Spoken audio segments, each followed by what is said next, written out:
Ridwan, kasih keuangan Dinas PMD Kabupaten Musi Banyuasin, Sumatera Selatan yang masuk dalam DPO tersangka dugaan korupsi internet desa, akhirnya ditangkap dan dibawa ke kantor Kejati Sumsel. Tersangka tertangkap saat berada di jalan perbatasan Kabupaten Banyuasin.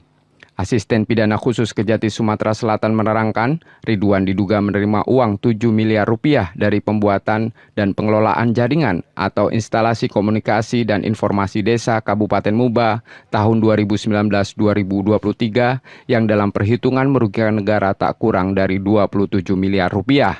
Dugaannya tersangka menggelembungkan harga pembuatan dan pengelolaan jaringan internet.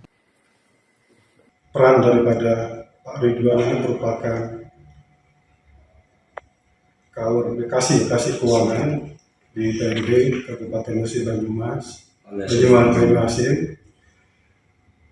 Mereka bersama-sama, Ridwan ini bersama-sama dengan Muhammad Tarik yang sebelumnya telah melakukan penahanan,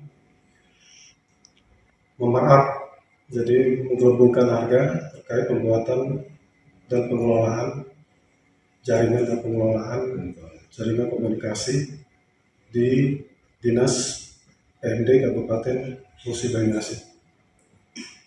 Selanjutnya, tersangka DPO atas nama Ridwan akan dilakukan penahanan di Rutan Palembang untuk penahanan selama 20 hari ke depan.